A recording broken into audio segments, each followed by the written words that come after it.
Alors maintenant qu'on a terminé donc toutes les augmentations, juste là, on a donc tout le bas du sac qui ressemblera à ça. Et là, ça va monter tout autour pour vous donner un aperçu.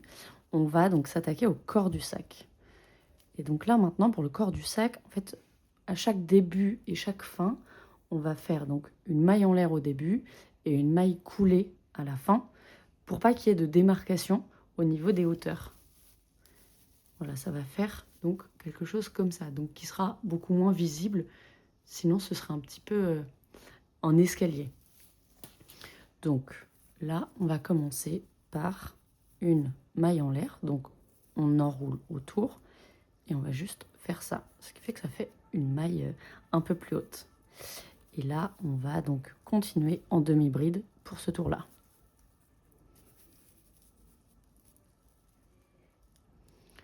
Hop, on remet bien sûr le marqueur, même si à partir de maintenant, ça va être beaucoup plus évident de voir où se trouve le début et où se trouve la fin, puisqu'il y aura des différences quasiment à chaque rang. Et là, on travaille donc tout en demi-bride. Alors là, du coup, je viens de terminer donc tout mon rang, donc sans les augmentations. On voit donc que ça forme déjà une petite coupole et que ça se resserre comme ça. Et donc là, on arrive à la toute fin. Et donc pour la dernière maille, je fais une maille coulée. Donc je ne fais pas de tour avant, comme c'est le cas pour la demi-bride. Je passe donc dans la maille du tour précédent. J'enroule autour, pardon. Et là, par contre, je vais directement la faire ressortir. Je ne vais pas refaire de tour. Hop. Ce qui fait qu'en fait, il n'y aura qu'une seule boucle, comme ça. Il n'y a pas de maille qui a été travaillée. Je vous remontre. Hop, on est juste là comme ça.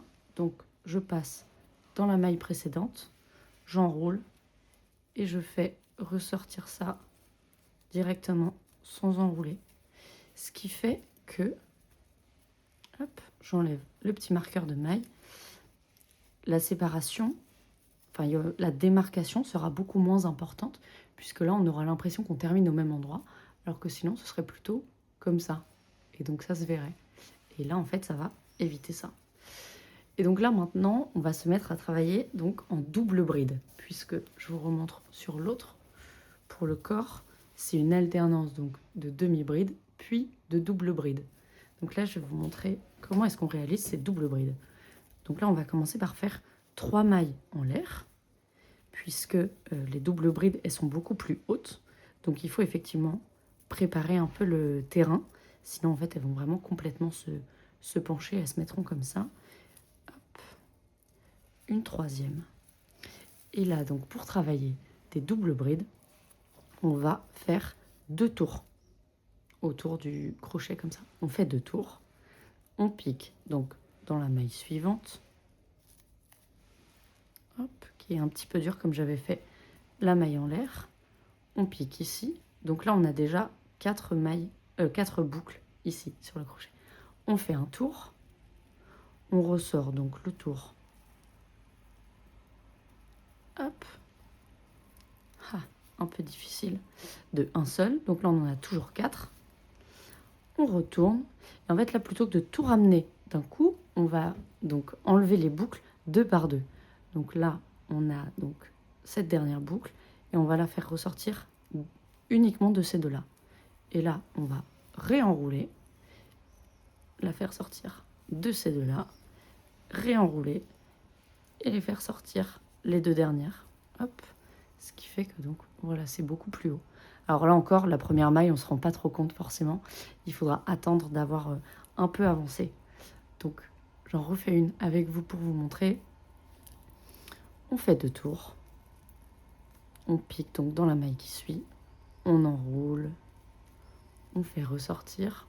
Là, on en a 4. Donc on crée une 5e boucle. On la ressort des 2 premiers. On fait un tour. On la ressort des 2 suivants. On fait un tour. On la ressort des 2 derniers. Hop, on enroule 2 fois. on ressort. Hop. On en a 5, on en ressort de 2. On fait un tour, on en ressort de 2.